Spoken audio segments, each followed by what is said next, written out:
আসসালামু আলাইকুম। বিএফএস গ্লোবালে যারা পাসপোর্ট জমা করে তিতাত্যক্ত হয়ে গিয়েছেন মাসের পর মাস অপেক্ষা করতে করতে বিএফএস গ্লোবাল আপনাদের জন্য একটা সুখবর দিয়েছে। যারা পাসপোর্ট উইথড্র করতে চাচ্ছেন অর্থাৎ বিএফএস গ্লোবাল থেকে উত্তোলন করতে চাচ্ছেন, আপনারা এখন সহজে ঘরে বসে আবেদন করতে পারবেন। এর জন্য আপনাদেরকে পায়ে হেঁটে আর বিএফএস গ্লোবালের সেন্টারের সামনে যেতে হবে না। আজ বিএফএস গ্লোবাল একটা নোটিশ জারি করেছে, আজকে সেটাই বিস্তারিত জানাবো। কিভাবে করবেন আবেদন বিস্তারিত জানতে পারবেন। আশা করি কোন দালালের শরণাপন্ন হতে হবে না, কারণ দালালদের কাছে গেলে আপনারা দেখবেন চাইবে 30,000 40,000 টাকা অবশ্যই চাইবে, ওরা ডিমান্ড করবে। আর সেই পথে যেতে হবে না, আমার ভিডিওতে দেখতে পারবেন।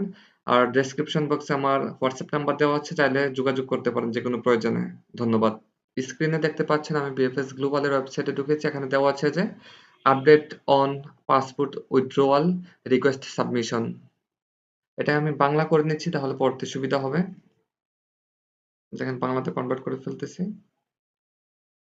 ওয়েট করেন একটু প্লিজ। দেখেন বাংলা হয়ে গেছে। পাসপোর্ট প্রত্যাহারের অনুরোধ জমা দেওয়ার বিষয়ে আপডেট।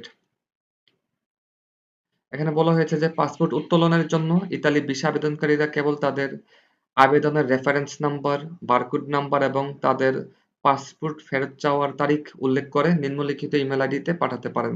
এখানে আপনারা যখন বিএফএস গ্লোবালে পাসপোর্ট জমা করেছিলেন, তারা কিন্তু একটা রিসিপ্ট দিয়েছিল, ওটাতে আপনাদের রেফারেন্স নাম্বার, বারকোড নাম্বার দেওয়া আছে, বুঝতে পারছেন?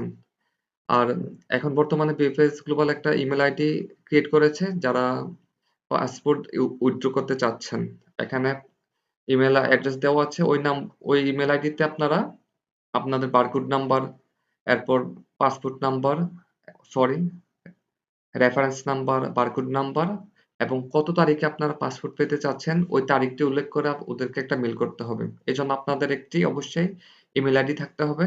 আর আর কিছু নির্দেশনা রইল যে ইমেল আইডিটির অবশ্যই পাসওয়ার্ড আপনাদের একটা নির্দিষ্ট জায়গায় সেভ করে রাখবেন, কারণ আপনারা যখন মেল করবেন পরবর্তীতে বিএফএস গ্লোবাল কিন্তু ওই ইমেল আইডিতে আপনাদেরকে সকল মেল করে জানিয়ে দেবে। যে দয়া করে মনে রাখবেন যে আবেদনকারীদের তাদের পাসপোর্ট প্রত্যাহারের অনুরোধ জমা দেওয়ার জন্য আমাদের ইতালি ভিসা আবেদন কেন্দ্রে যাওয়ার দরকার নেই। এখন আপনার ঘরে বসে কিন্তু আবেদন করতে পারবেন, বুঝতে পারছেন? আশা করি কিভাবে করতে হবে নিজেরাই করতে পারবেন। আর যেকোনো প্রয়োজনে আমার হোয়াটসঅ্যাপ নাম্বার দেওয়া আছে ডেসক্রিপশন বক্সে, প্রয়োজনে নক দিতে পারেন। আর আপনারা কিন্তু অবশ্যই অবগত আছেন আমি অ্যাপয়েন্টমেন্ট পেয়েছি এবং সম্পূর্ণ প্রসেসিং কিন্তু আমি নিজেই করেছি। ডেসক্রিপশন বক্সে কিভাবে অ্যাপয়েন্টমেন্ট নিতে হয় সে বিষয়ে আমার ভিডিও দেওয়া আছে, ভিডিও লিংক দেওয়া আছে, দেখে নেবেন। আর আমার একটা সাজেশন রইল যে আসলে দালাল থেকে দূরে থাকাটাই বেস্ট। আমি যদি একই কাজ দালালদের দিয়ে করাইতাম তাহলে কিন্তু আমার মিনিমাম 50 থেকে 40,000 থেকে 50,000 টাকা গুনতে হইতো। আর ছোট্ট একটা অনুরোধ রইল, আপনারা যারা চ্যানেলে নতুন অবশ্যই সাবস্ক্রাইব করবেন আর লাইক কমেন্ট শেয়ার করবেন। আপনাদের একটা ছোট্ট একটা লাইক কমেন্ট শেয়ার কিন্তু আমাকে অনুপ্রাণিত করে নতুন নতুন আপডেট দেওয়ার জন্য। ওকে, ভালো থাকবেন, সুস্থ থাকবেন। ধন্যবাদ। আসসালামু আলাইকুম ওয়া রাহমাতুল্লাহি ওয়া বারাকাতুহু।